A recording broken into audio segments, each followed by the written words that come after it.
やってまいりました。アンニンさん、あちらでございます。すごいね、完全に普通の家じゃないのがポンポンポンポン立ち並んでる。普通の別荘じゃないあれ。そう、正解。ここなんと別荘地用アイランドなんですよ。あっちの島とこうつながってるとかじゃなくて、あれ島なんですか？島、完全に島、離島。今回の目的地はあれ。そう、あそこが300個ぐらいの、300個。はい、そんなに別荘あんの？そう、ポンポンポンポン並んでるんですけど、なんと空き家だらけなんですよ今。それはまた切ない。人口がですね、国の調査によると39人、去年の岡山県の調査によると55人の人口しか今はいらっしゃらないっていう島になっているんです。300個ぐらいあるってことは200個ぐらい空き家ってなっちゃいますよね。まあ単純計算やね。はい、じゃあこっから見えてるあの家、もしかしたら空いてるってことですか？そう、空いてるところないしはもうそれを再活用してペンションだとか宿泊施設だとかして使っていらっしゃる方もいるにはいるんですけど、その空き家問題っていうのが今話題になっている島なんでございます。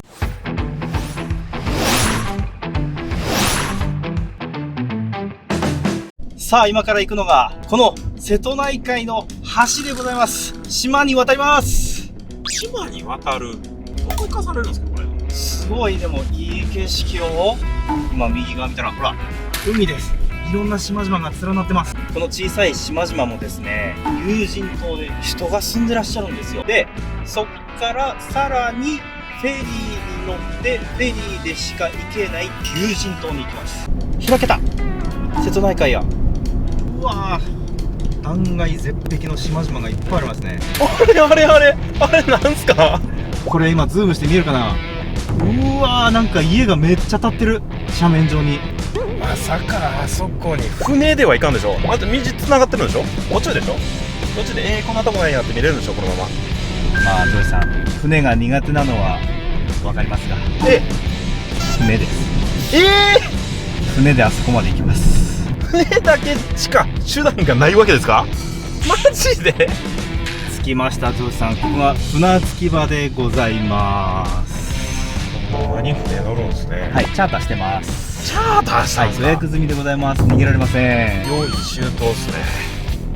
用電持ってる？用電持ってます？あれ、船着き場ありません？あの別荘。本当よね、すごいね、一番下のとこやろ。いやすごくいいとこやと思うよあれ。いいとこっすよね。すごいいいような景色。であそこに行くのにフェリーで渡ると。そうなんです。で今回はその別荘付近まで行ける船をチャーターいたしましたんで、近くであれを見ることができるというわけでございます。早速ですね、船がもうすぐ着くということなんで行ってみましょうか。楽しみ。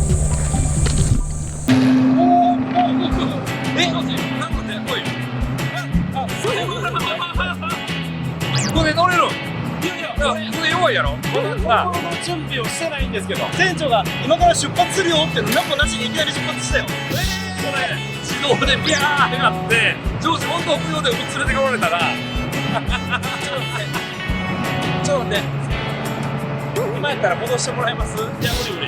いや今からこれジャンプして向こう行くしかない。うわきつー。心の準備なしやん。フェリーで本当ものの7分8分ぐらいで着くらしいんで、多分我々用の席なんてないんでしょうね。でしょうね。なんかいきなりてんてんてんてんって上の操縦室行っていきなりブーンって動き出したから、あ、俺ら立つのみたいな感じだった。っていうか車で行くんすね。そうよ、だってね、島が一周12キロもあるから歩いてはちょっときついわけよ。なんかこう瀬戸内海のさ、昔からこういうとこに住んでる方の気持ちを味わえるねこれ。だって島国や言うたって瀬戸内なんてちっちゃい島とちっちゃい島がさ交流するわけやん。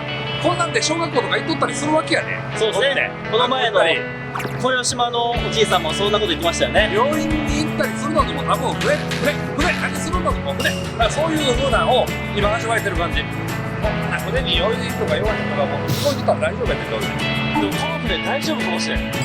揺れへん。揺れへん。確かに、多分今日波ないからよし、俺も船克服したかも。じゃあここで釣りしに行こう。よしよしよし。だからこういう感じで瀬戸内に昔からある文化に触れてる感じが今めっちゃする。おまけに車乗ってギュッて次の島に行ったりするんやろ。見えてきた、あの島やな言うから、あの島にいきなり着岸する。すごい斜面に当ててるね。ここは何、別荘地で何か開発されたってこと？そうです。これもデベロッパーが一気にブワーって開拓して別荘地として売りますって言った場所なんで、まあ今から行きゃ分かりますよ、アンディさん。なんと9割私です。なるほどね。なので現地に住んでらっしゃる方、ノーヘルで現地は乗りますか？自分家みたいな。はい、自分家なんで。そういうことか。別荘で暮らしてる方と、もともと島暮らしてる方といらっしゃるってことですか？あ、もちろんもちろん。しかもですよ、ジョージさん、ただ別荘って言ってもバブル時代ですから、もう言うて団塊世代の方々が住んでらっしゃった、買ってらっしゃったっていう時代を考えると、もう70歳80歳なんですよ、そういう人たちって。で逆にこのバブルの開発される前の住民の方々っていうのはもっと年齢上。別荘地で盛り上がってるとはそれなりにインフラ整ったってことでしょ。スーパーとかなんかコンビニとかあったりなんかして。あ、皆さん飲み物買ってきました？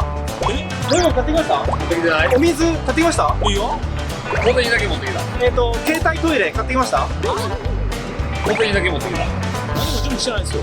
そういうやつ、もしかしてそこ何もない？インフラ何もない？人が住んでるっていうから気抜いてたっすよ。ですね、多分お金は1円もいりません。逆に焦点ゼロ。トイレもございません。そしたら定期的な船が来て資材入れてもらわないと物資ゼロ。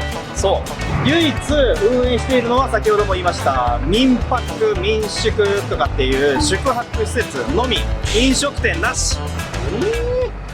まあそんな堅苦しいこと言わんと。一旦船楽しもうよ。じゃあさ、もうお金使うとか使わへんとか別にええよ。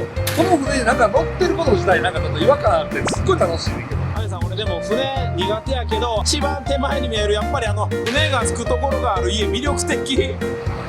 あれ個人宅。黄色のやつやな。あれかっこいいな。あれ個人宅だ。楽しそうやんあれ。緑色の蓋付き場があるとかやね。そう、あそこの3軒ぐらいはほぼほぼ海が接してる目的で建ててるでしょ。足場すごいことなってるね。あれ来そう。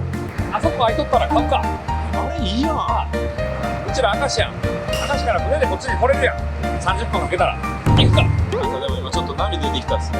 違う大丈夫。うちが動いてるうちは大丈夫。止まった瞬間酔うねん、こういう時。いや僕気持ちから入るタイプなんで。じゃあ思うな。家見てテンション上げとけよ。一旦思うなよ。ちょっと一旦ここで降りていいですか。まあそれも手やな。酔ったら降りて。ちょっと気分悪くなってきた。暑やし大丈夫。やばいかも。でもちゃんと電線は立ってるね。だから地下のケーブルかなんかで電気は通ってるんや。うわすごいな。ほら、ジョージさん、瀬戸内、ちっちゃい岩、ちっちゃい岩。そうさせるような、ちっちゃい岩がポンポンポンってあるやん。あれでも雑礁したら船アウトですよね。それ全部分かっとんやろな、この辺の人たちは。昔だってさ、ここってすごい、海賊っていう村上水軍か何か、そういうところがもうすごいここで仕切っとったんですよ。歴史の戦国時代とかはまあその昔詳しく分からへんけど、瀬戸内でそういうふうな水軍がすごい発展したよっていうところやからワクワクするやん。こういうふうにこれが南海絶壁の無人島みたいなやついいね。ワクワクするね。当時どの家にする？空いとったらどの家が欲しい？俺はやっぱり家のあそこのオレンジの三角形が入っているしゃれた家、あれいいですね。タンタンタンタンタンって階段落ちてきて下に船着き場があるところな。そう出る感じのテラスがあるでしょ。気持ちよさそうやな。こういう家にさ、登るための道が今ちょっと見えるけど、ジグザグしてるな。峠道や。それは仕方がない。あそこ船なん席がついてますよ。まあ地元の人なのかもしれないね。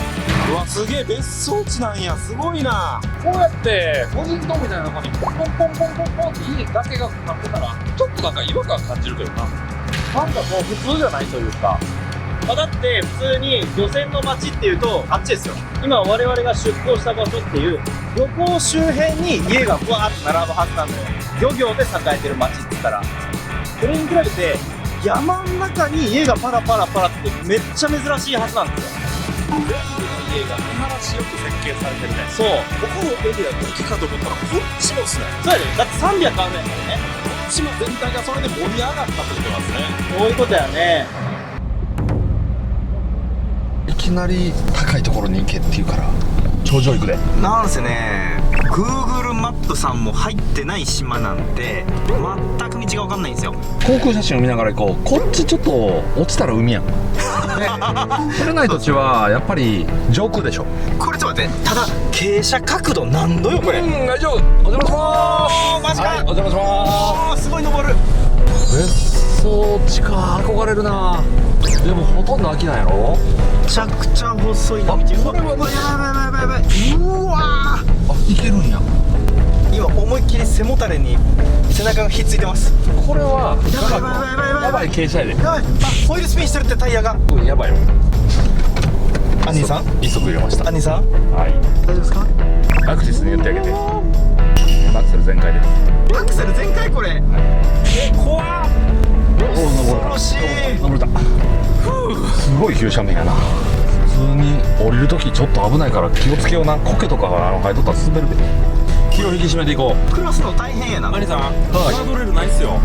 う。任しとけ。こんにちは。こんにちは。島民の方まずおられた。でもファッションは別荘で暮らしてらっしゃる方っぽい感じがしますね。これ降りてってるんや、下の家。降りてってるね。すげえなこの坂を。この島は原付がいいですよって観光案内の人が言ってた意味がよくわかる。原付がいいですね。ここ原付がいい絶対。車はちょっと厳しそう。お、神社が見えてきた。趣があるな。苔がいい感じに生えてて。何島？麹島？そうです、これは麹島なんで麹島神社がありますね。とりあえず高い方に行くで。一旦。今でも4回ぐらい坂を登っただけですけど、めっちゃ高いところまで来ましたね。おまけに道は細いよ。これはちょっと歩きじゃきついな。怖い怖い怖い怖い。これ左はいやいやいや、これは行かれへん。これは行かれへんけど、なんかの道なんですもんね。自然が深い。ここ左なんか囲まってるで。動物用の囲いですかね。私有地？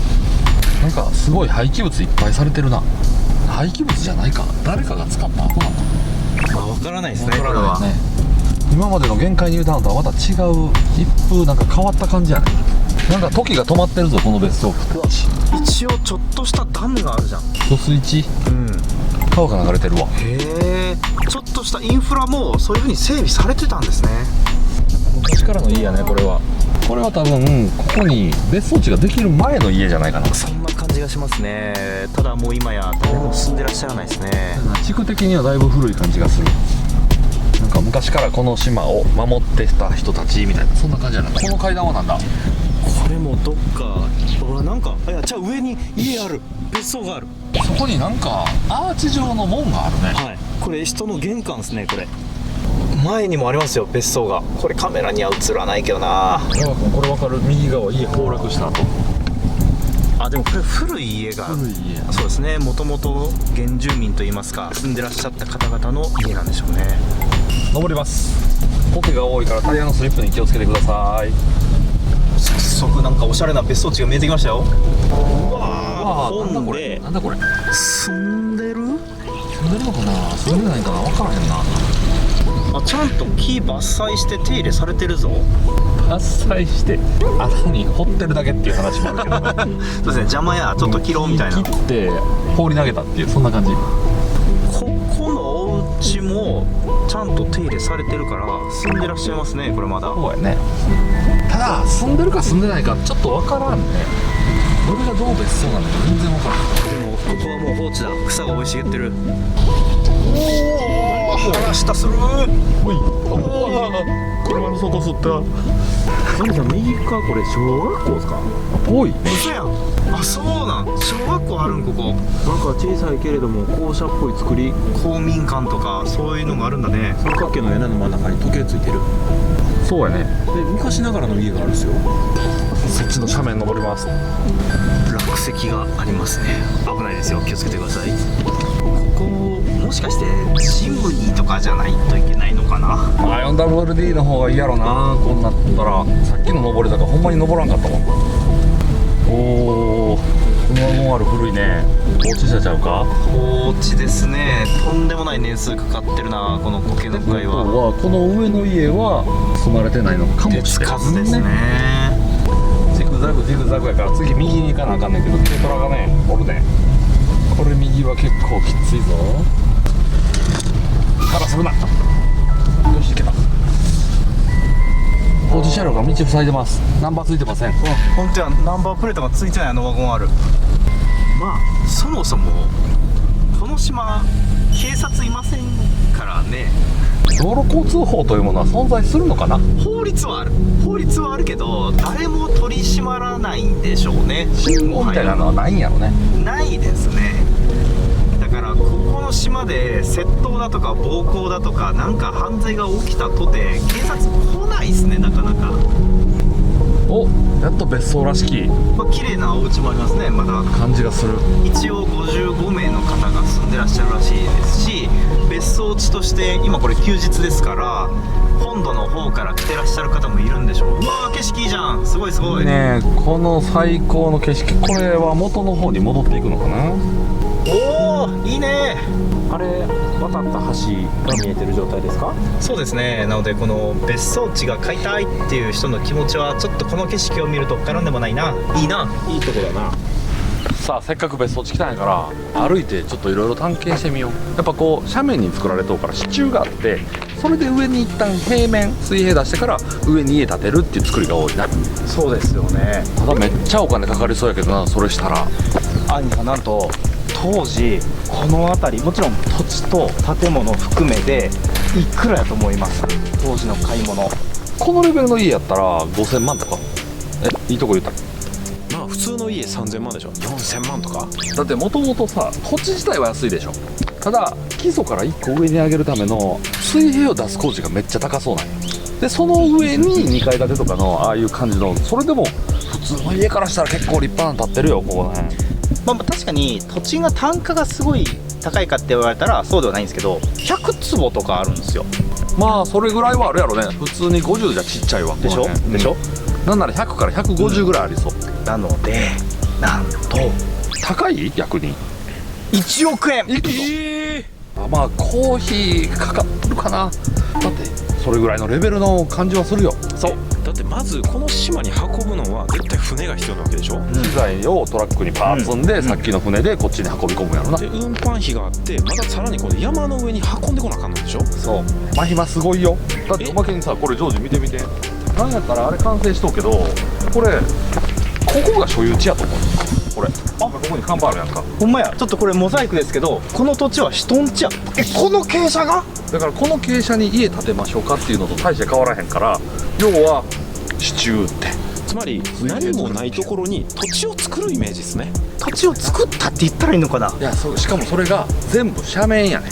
だから一回この水平作らんとあかんよって感じ。その基礎だけで多分2、3000万とかいるんじゃないですか。かりそう。そんなに立派な家の半分以上空き家。今一応ですね売られてるんですよ。いくらぐらいで。安い。次は安い。さっき1億円って言っとって今そういう風に空いてるということは、おそらく700万とか。500万とか。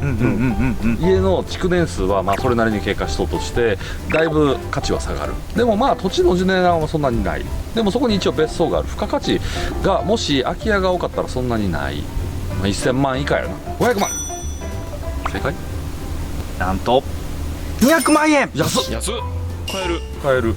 そう買えちゃうのよ。そうそうそうそう。なるほど。じゃあ空き家もしかしたらいいのあったらこれいいねって100坪が買って買えるのもあり。そうちなみに電気は来てるんですよね。電線があるから。電気ガスはプロパンだけど電気水道はちゃんとあります。水道通ってるんですか。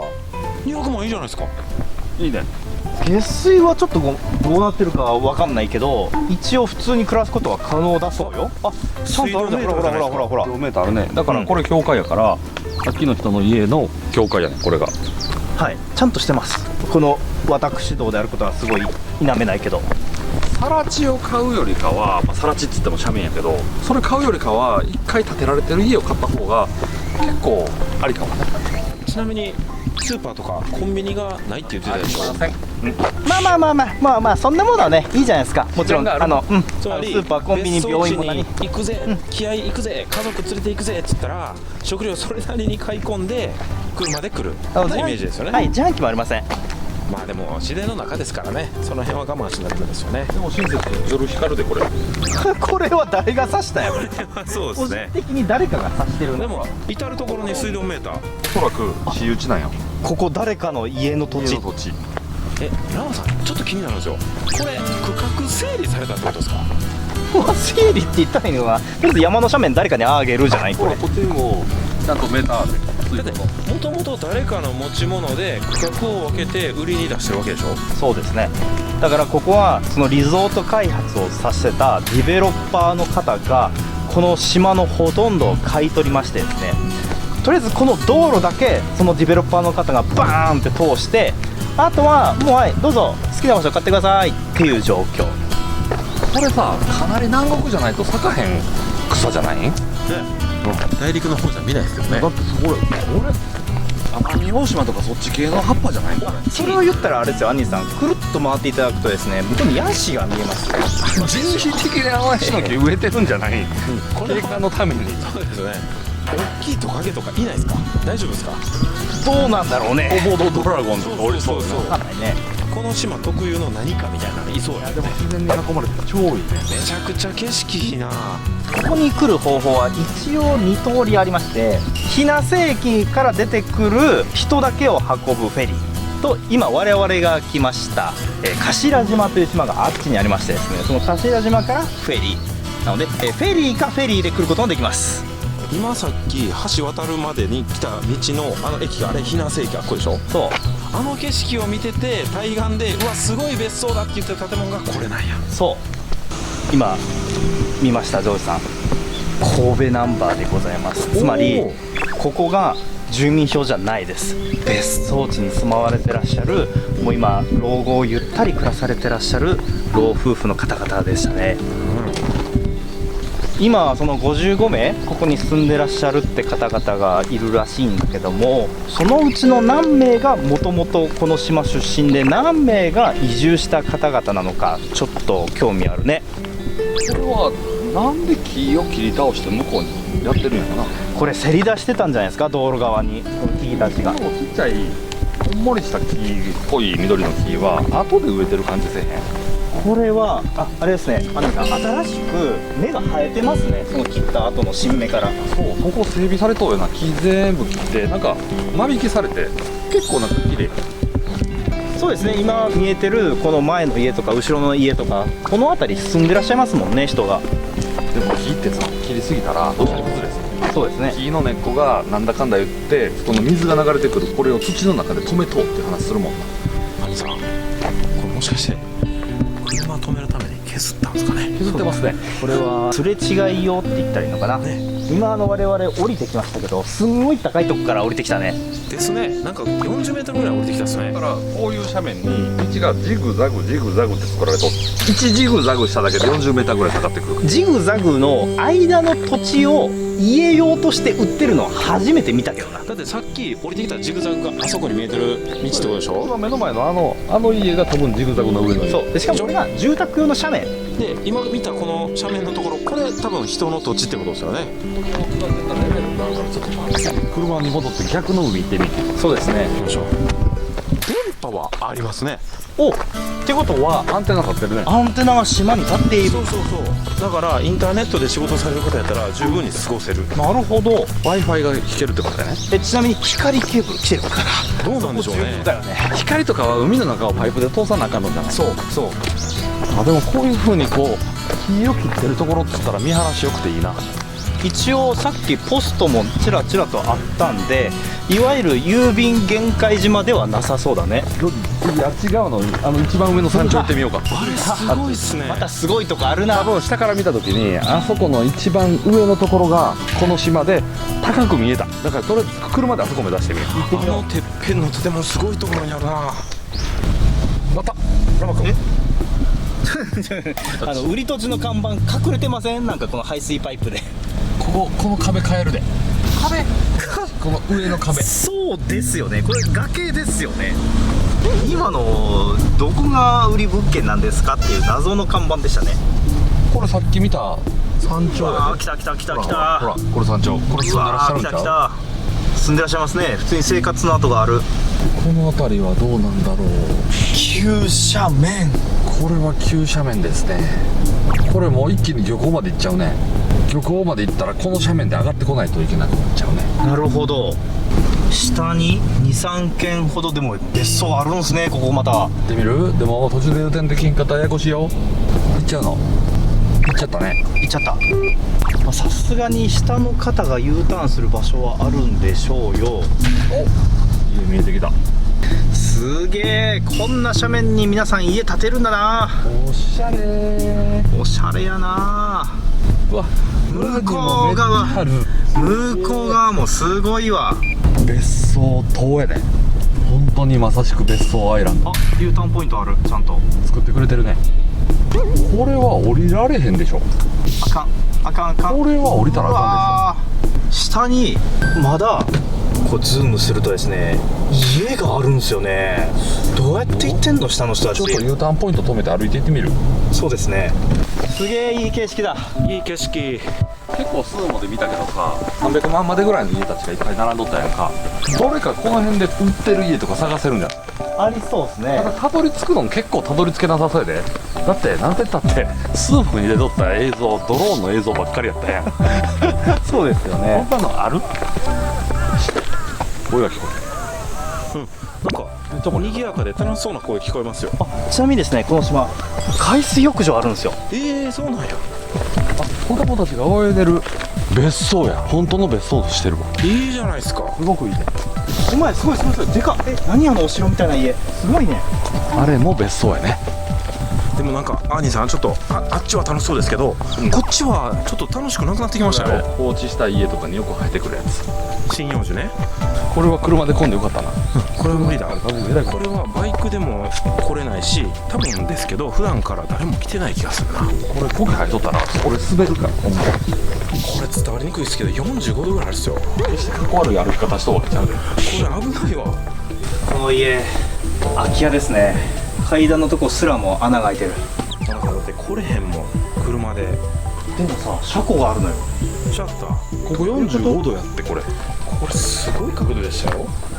これは車上がられんでしょ。だってラマさん横から見たらほらこの角度でしょ。そう。ラマさん今普通にまっすぐ立ってるでしょ。アキレス腱今ピンピン言ってる。この角度は雨降ったら滑るでしょ。やばい、これ登りきつい。めっちゃ登りきつい。ってことはそこのシャッターに車が止まらんようになってからこの木が生えたってことでしょ。多分ね。だいぶ大昔からそこ使われてない。まあこういう木はもう5年とか10年ぐらいでこの大きさになりますもんね。なんだ、ここを開発したデベロッパーの方、不動産屋の方、こんくらいの道作っときゃ誰か買うやろうはすごいよね、考え方が。友達親戚がさ、ここの島に別荘を持ってて、3連休お盆休みゴールデンウィーク島でみんなでバーベキューしようぜっつったら、それはそれで面白いよね。ちょっとしたアトラクション、非現実ありですけど結構いい運動になりますよこれ。そうっすね。これはバイクやわ。ここよく見たらあれですね、ここをコンクリート引いた寸前に小動物が歩いてずっと足跡がある。いや、シャッターな。これなんだろうって下まで全部続いてるんですよ。これいつでかなんかそんなんかな、もうくっきりついてるやん。多分その後ペロペロペロペロ舐めたんやろな、コンクリート。かわいそうに。普通に自然の山やったところに突然道ができたってことですよ。びっくり。それでちょっと踏んでもたらここなんか固まっていくし、動物からしたらコンクリートやし、知らんし見たことないし。平成たぬきポンポコ合戦離島バージョン。すごいな、ここは。なかなか細い道来ましたね。またあれあれなんすかなんですか。ちょっとスーモであれでどうかどうか調べてみて。あれめっちゃかっこいい。あのログハウス、スーモで一回見てみよう。あれが確かに2、300万やったら買ってみよ小規模っちゃ小規模っすけど、アンニーさんあれ売られてないっすね。マジか調べてたわけなかったっすからね。う。そうすごいなんかああいう感じのさ、コンクリート使ってませんっていう家欲しいな。さっきからこの別荘地神戸ナンバー多いんですよね。だから兵庫県の人が別荘地で持ってるっていうケースが多そうですね。でもちゃんとゴミの分別とかしとるこれ。っほんまや、ゴミステーションや。てことは自治会があるんや。ちゃんと分別するとか偉いやん。まあ別荘を買うぐらいの人たちですからねって、さっきも漁港のとこにありましたけど、このゴルフカート多いな。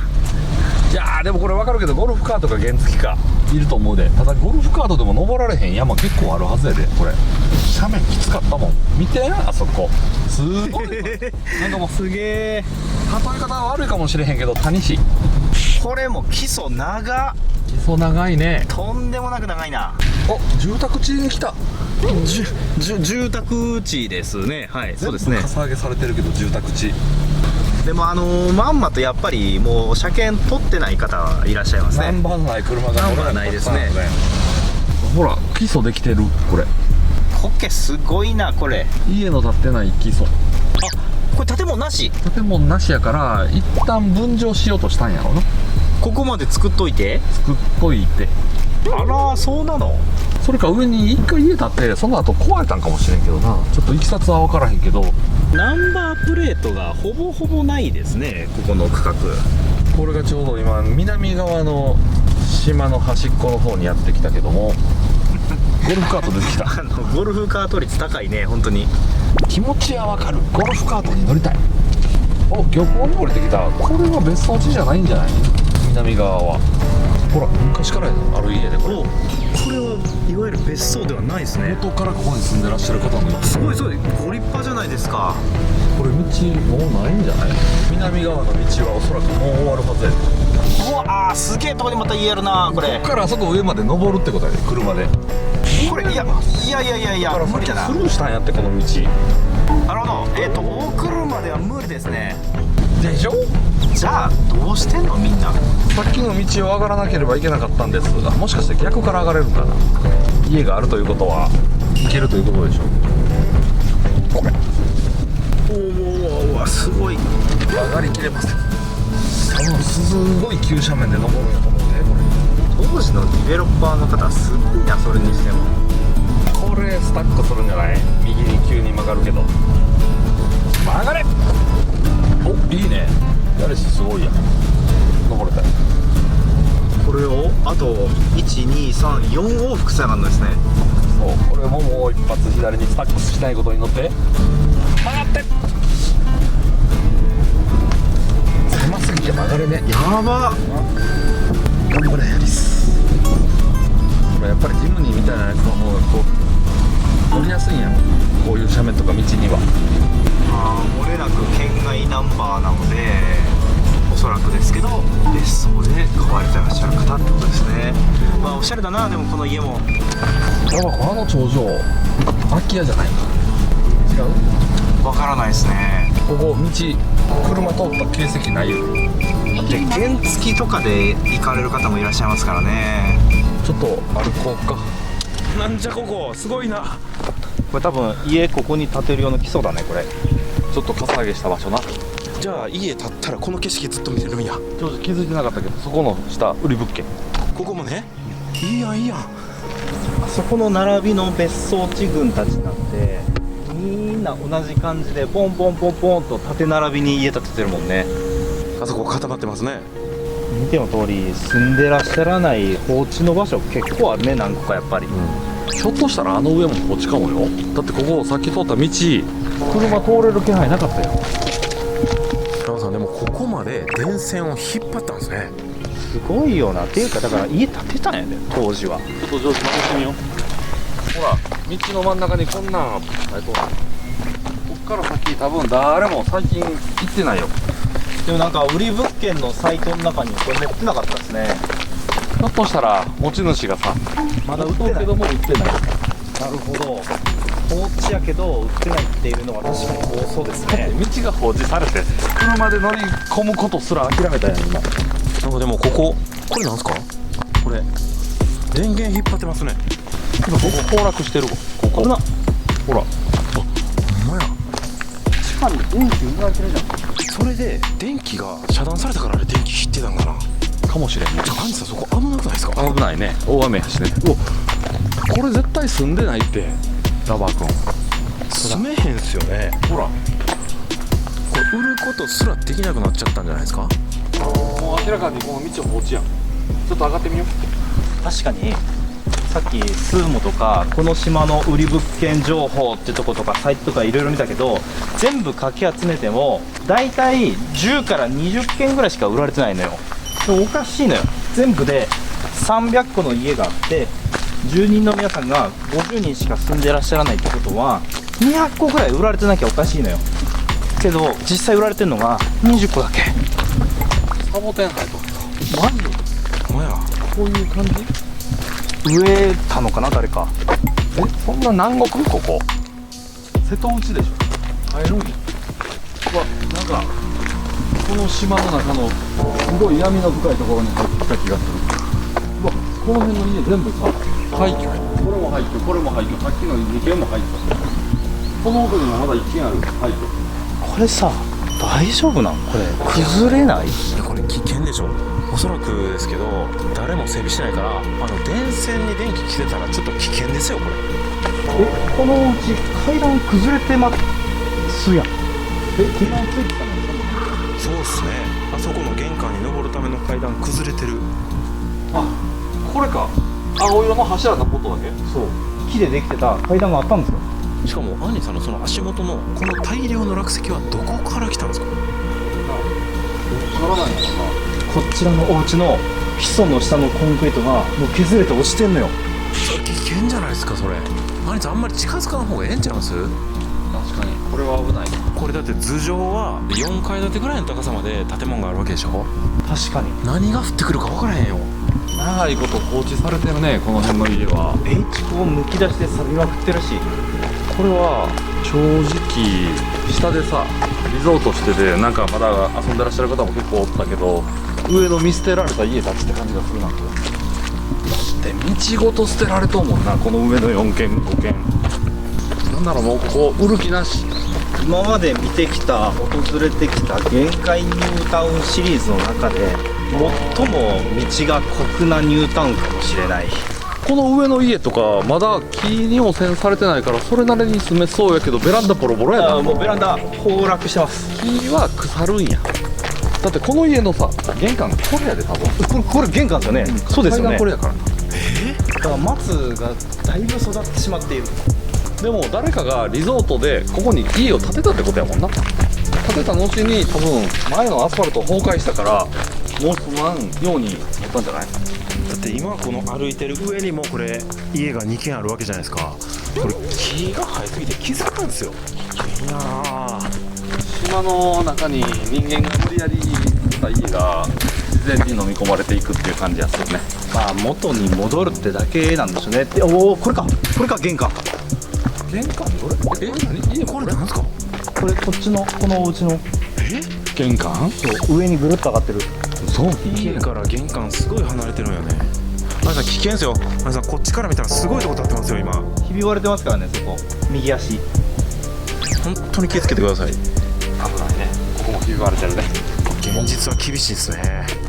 我々が一番初めに入港した港付近と、あとは途中でちょっと賑わってる住宅街みたいなのあるねっていう、その2箇所はまだまだ売り物件と旅館が多い区域なので、そっちは平和なんだろうね。少し離れたらこれでもすごいね。本当に山の中残されたこと、病気とか病とか怪我したらもちろん救急車も来ないわけでしょ。来ない、医者いない。さらにこれ下山しますよって言って車がなかったら何も救いの手ないってことでしょ。確かに救急車がフェリーで来たとてやね、もはや。うわうわうわうわうわ、うわすごいなここ。めっちゃあるね。もうなんか隙間というか崖があればとりあえず土地作ってしまおうっていうなんか気合が感じられるっすよね。だって端っことかさ道路ないやん。あの家って船でしか行けへんやん。いやもしかしたらあそこら辺の大きい道から人だけ歩けるんかもしれんけど船で行った方が楽そうですね。車では 100% 無理だよね、あそこ。あの白い家とかあの基礎がもし一本でも折れたら危険ですよね。確かにすごいぞ。めっちゃ高いとこにお家があるかと思いきや、崖に家作ったじゃなくて崖から足をビヨンって伸ばしてるもん。土地ってなくても家建てれるんや。作っちゃえば OK。 でもある意味気持ちいいですけどね、ああいうところの景色を見ながら過ごせる日々は。ね空き家いっぱいあるから秘密基地感あるけどね、あの辺が200万とかあの辺が200万とかそういう風な物件で取ったらちょっと見に行ってみたくなるけどね。でもどちらかというとなんか上の方のさっき殺伐としとった場所よりかは下の海の近所の方が好きかな。そうですね。いくら静かに暮らしたいとはいえ誰もいないポツンとはちょっと寂しすぎるから、こんな感じで集合してた方が僕は嬉しいかな。寂しい。俺はやっぱ海に出てる桟橋のあの家でいいわ。あれね、青いすごいなワンルームみたいなあれが一番いい。あのでも潮の満ち引きで家の距離の海水への距離がすごく変わりそうですね。ベニスイタリアのベニ船でさ海の中にもう浸かるみたいな感じのさ納豆やんか。ああいう感じのなんか空気感があるかな。我々が過ごしてる明石とか神戸の瀬戸内海って常に船が目の前を通ってたりして騒がしいじゃないですか。ここ静かっすよね。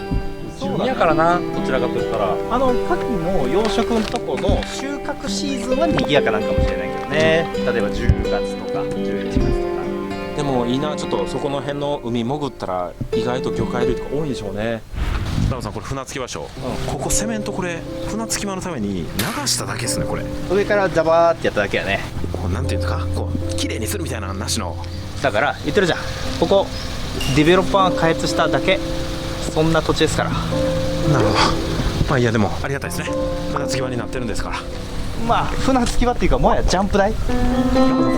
これ元々の海の岸壁やったんかもしれないですね。波がこうバサーンバサーンって当たって削られて岩肌になってるっていう。そうだと思うよ。あそこの別荘の方、ジェット持ってらっしゃるわ。いや楽しんではるじゃないですか。やっぱ海沿いのこの別荘地いいっすね。そうやな、多分中でも人気のあったエリアなんかもしれないね。さっきのとことかこことか一番初めの船着き場とか、やっぱり船着き場付近はちょっと家が多いっていうのがそういうことなのかもしれないね。なんか外交がある港って感じしますよね。閉鎖的じゃない感じ。ラバさん見て、あそこほら子供たちの声聞こえますよ。あそこはですね、旅館なんですよ。ここって6つか7つぐらい泊まれる旅館があって、あそこなんかはね広いんですよ。結構大人数で借りることができるんです。波が穏やかで子供たち遊ばせるにはちょうどいい海岸になってますね。これさっき通り過ぎた時全然気づかんかったけど、家やね。カモフラージュしてますね。このカモフラージュはレベル高いっすよ。完全に森だと思ってた。一体化してる。これは長いこと自然に帰ろうと頑張ってる建物ですね。まずさ、玄関はどうやって行くの、このお家って。上側にあるんちゃいます？今まで見てきた家は上側の道から平行に玄関入ってるとこもあったじゃないですか。ジョーさんないよ、ここギザギザしてない道が。マジで？うん。ちょっと回りましょうよ。さすがにこれ玄関なさすぎでしょ。ラマさん、さすがに安心してください。そこ右曲がれそうな道あるじゃないですか。ああ、自分家の私有地に入っていく道があるんじゃないか。いやでもラマさん、ちょっとあんまり近づかん方がいいですよ。だって危険何が落ちてくるかわからないですよ。ちょっと待って、まず Google マップにも Google Earth にもこの道載ってないんですよ。じゃあもう完全に Google から身を隠してるんや。この道もやばいね。カモフラージュしてるんや。すごいな、ここの地域って。世界の Google から逃げ切ってるってすごいな。うわ、ちょっと一本入ったらすっごい山の匂い、湿気。カニさん、カニさん危ないよ、危ないよ。一応ごめんね、人間の住んでるとこやないけど。これですね、今見たところ。うわ、メーターなんかもうとっくに止まってるわ。お前や、苔の量がすごい。うわ、これはすごいですね。この物件は売りに出されたとてやな、さすがに。ここで終わってるんかと思いきや、まだまだ続くんやな。ここすごいね。このまま上に登っていくんですね。だから道のあるところはやっぱりああやって電線があるから、電線があるところ、ちょうど反対側の山の電線のところにも道があるってことですよ。ちょっと待って。これ今2軒並びがあって、いっちゃん奥豪邸がある。嘘でしょ。ラバさん、ちょっとね、ゆっくり行きましょう。今足元ものすごい滑りやすいですよ。雨降ってるし。一応 Google Earth の衛星写真ではあんのよ、でっかい家。ほんまにありますか？おそらく経験則から語るに豪邸はあるけど住まわれてない気がするけどな。この道あった。出たー、でっか。この家3階建てちゃいます？でももうベランダとかも全部崩壊してるわ。いやだってラバさん、さっきからこの道に落ちてる木材これ全部この家から落ちてきたやつですよ。ほんとや、これベランダやん、下に落ちてるの。だから危険でかここの豪邸。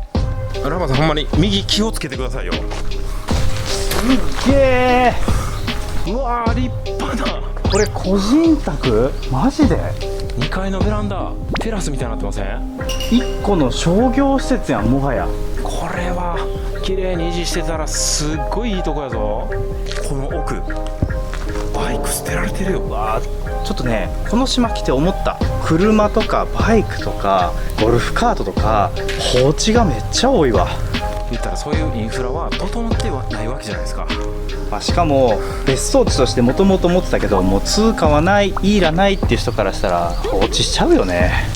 これはひどいね。ちなみにここは売りに出てたりするんですか？いや多分ね売りにすら出てないわここは。今までこれ今 Google Earth でいろいろ見ても一番でかいと思うここ土地面積が7、80坪ぐらいあるんじゃないですか。ね。延べ床で言ったら3階建てやから相当な広さですよ。これはもったいないな。当時の超大金持ちの人がここはもう多分ね1億じゃ済まないね。多分2億か下手したら3億レベルまでいっちゃってるかもしれないけど、そのぐらいお金が余ってて自分家だけじゃなくてもう1個3億円の家でも買おうかな、よしじゃあ大島に建てちゃおうみたいな人がいたってことだよね。そうですね。まあ、さぞかしここに住まわれてる時っていうか使われてる時はなんか仲間内でパーティーとかして楽しかったんでしょうね。そうやろうな。一応さっきの船着き場からは近いっちゃ近いからいろんな人を呼んでパーティーしてたんだろうね。だって部屋数で言ったら多分 10LDK とかよね。ねえ。ナバさんすっごいここのとこ後ろ向きで歩かせるわ。これですよ。ここ一歩間違えたらこうやし後ろ側はこんなに濡れてんのにすごいところですよここ本当に。さっきちょっと車から見えたけどさ、多分これ小学校だよね。うん。多分今はもう廃校になって生徒はいないんだろうけども、それからすると教室が1234の ×2 で8、まあ、1個が職員室とかあとみんなの集合する部屋って考えたら6個の教室があったのかも。この島にもともと住まわれてた方の小学校やったから。だってちょっと調べたら避難生小学校ってもともとさっき橋渡ってきたところの分校みたいなところになってましたよね。まあ、もしくはそのバブル自体は移住する人っていうのがいて住民票もこっちに移して子供たちをこの島で自然と共に過ごさせてあげよう。もう大阪とかのごちゃごちゃした中じゃやっぱこうストレスが溜まっちゃったり育てる環境ないから自然の中で子供を育てようとした人が結構いらっしゃったのかもね。そらいいよ。だってこの小学校校舎でちょっと休憩時間やってたらこれ海でしょ。そらいいよ。しかも高知の学校とかってなんかよくね肝試しに使われたりだとかで治安が悪いとこって結構あるけど、ここってそういうヤンキーが来にくい場所だからめっちゃ綺麗に保たれてるし、ただでも時計が止まっちゃってるな、ちょっと悲しいな。学校にシャワーがあるすごい。プールの授業は海やね。そういうことですね。だってここからそのまま海やもん。体育の時間はこっちか。なんやったらこの砂浜で野球なんかもできるし体育の授業とかもこの砂浜でできるよね。これですね、沖縄瀬西小学校麹島分校。都会に疲れたりとかちょっと悩み事がある子とかがこの自然の中で育ったら考え方というか気持ちのところが変わりそうな気しますけどね。もしここの小学校に通ってらっしゃったよっていう視聴者の方いらっしゃったらコメント欄よろしくお願いします。お願いします。当時の生活暮らしどんなんだったのか皆さんにお伝えいただけるとありがたいです。ちょっとジョージ海落ちたくないから誘導してよ。一歩間違ったら海やから。まあ後ろ見て後ろ見て後ろ見ないで。まあドラテクはあるけど落ちたら海やから。もう帰りますよ。帰りましょう。長い間島に滞在させていただきましたけども麹島ええとこやったね。お邪魔しました。ありがとうございました。ありがとうございました。大丈夫？大丈夫大丈夫大丈夫。今後輪浮いてます。海の上。すげえなこの仕組みマジで。ただただウィーンパタンってついただけ。で船がずっと今前進してる。ゆっくりゆっくり左狙ったらいいかな。そう並んで止めるって言ってましたよ。はいさんじゃあありがとうございました。よしまた運んでくるわ。はいよろしくお願いします。いい物件見つけてはい永住の地とします。ありがとうございました。